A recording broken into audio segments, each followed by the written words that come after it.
Kisah nyata munculnya pocong di Nusantara. Dilansir dari berbagai sumber bahwa pocong ini berasal dari perwujudan hantu, dari mayat yang dikubur, dan tali kain kafannya lupa dilepas.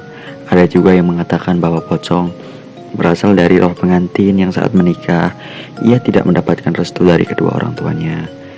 Namun dilansir dari channel Sarang Demit, ada sebuah kisah nyata yang menceritakan sejarah pocong muncul di Nusantara. Kisah ini berawal dari seorang anak kecil yang bernama Duloh. Sejak kecil, Duloh merupakan anak yatim piatu. Bapaknya bekerja sebagai tukang panjat pohon. Beliau meninggal karena jatuh dari pohon saat Duloh berusia 2 tahun. Sedangkan ibunya meninggal karena serangan jantung saat Duloh berusia 12 tahun. Setelah itu Duloh hanya tinggal dengan neneknya. Neneknya bekerja sebagai penganyam bakul yang terkadang tidak bisa mencukupi kebutuhannya sehari-hari.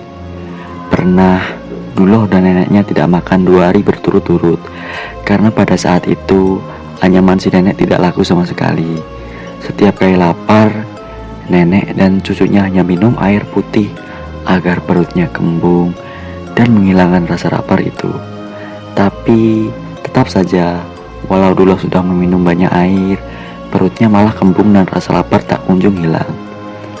Saat itu Duloh dan neneknya benar-benar kelaparan.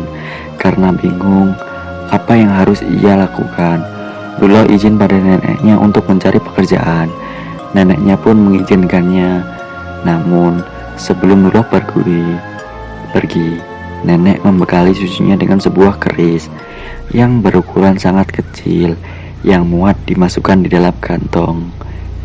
Simpanlah keris ini untuk keberuntunganmu, Duloh, kata si nenek.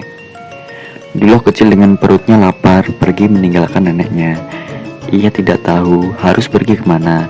Ia hanya mengikuti kata-kata hatinya saja. Ia berjalan ke arah barat, meninggalkan perkampungan. Tidak ada bekal apapun yang dia bawa.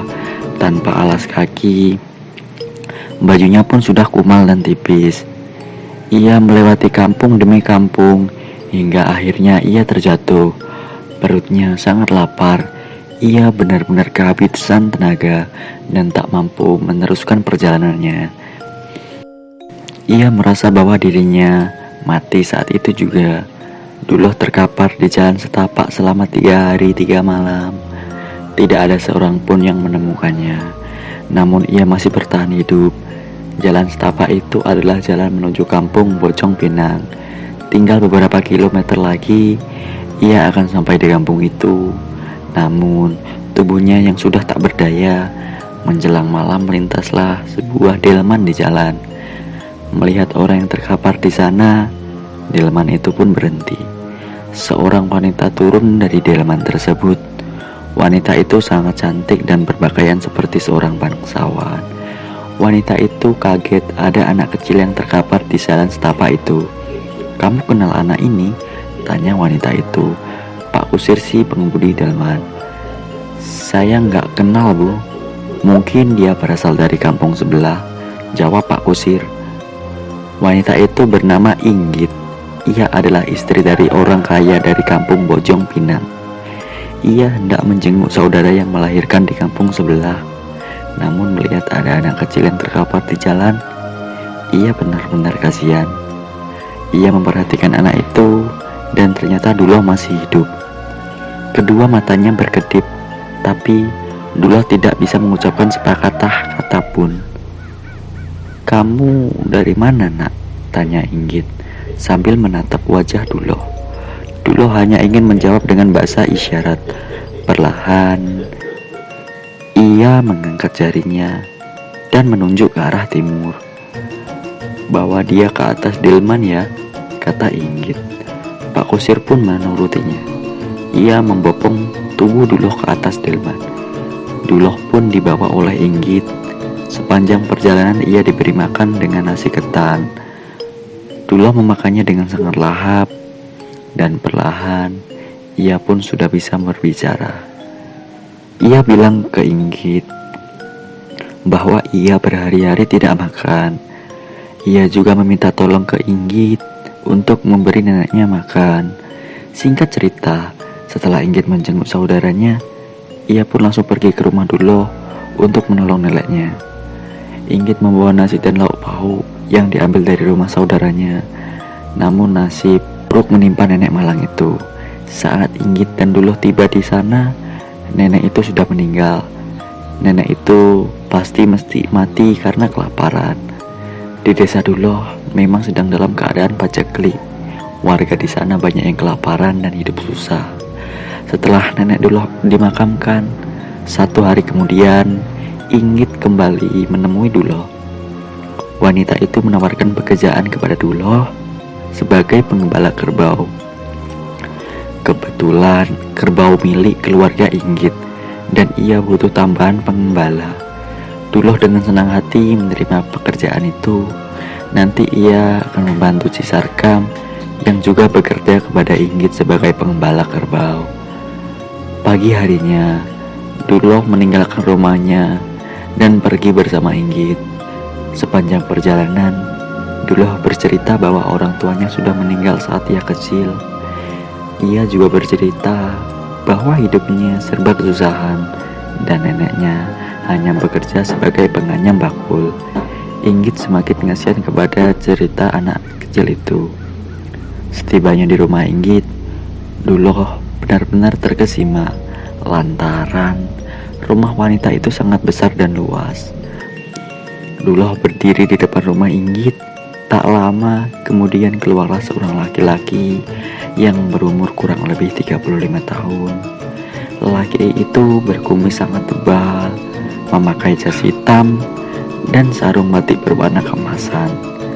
Lelaki itu adalah Raden Jaya Kusuma. Orang-orang biasanya memanggil Raden Jaya.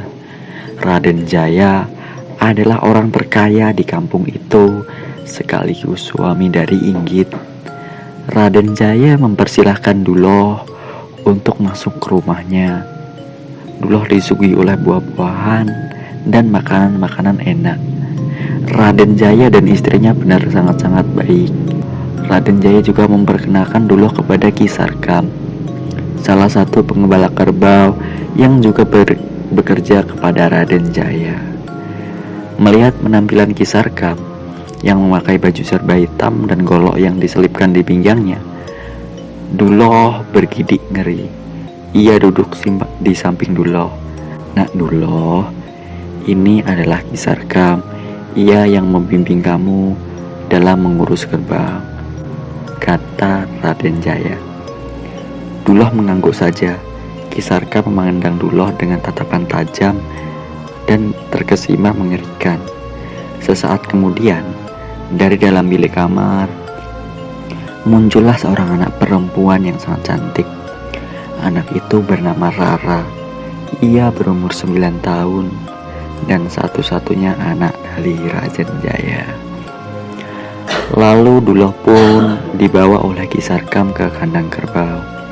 Ia menyuruh anak itu mengeluarkan seekor induk kerbau dari dalam kandang.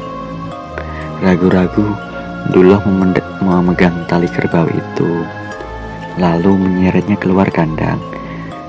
Sebenarnya Duloh masih takut dalam mengurus kerbau. Ia takut diseruduk.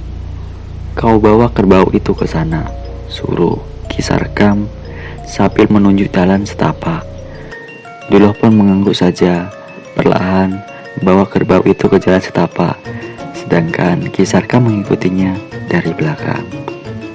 Sepanjang jalan, Duloh mengembala kerbau itu, sedangkan Ki Sarkam menjaga kerbau yang sedang makan. Itulah kisah dari part 1 Pocong Duloh. Nantikan part selanjutnya dan jangan lupa di subscribe karena ini merupakan channel baru. Mohon dukungannya untuk subscribe, like, komen, dan jangan lupa di share juga ya teman-teman.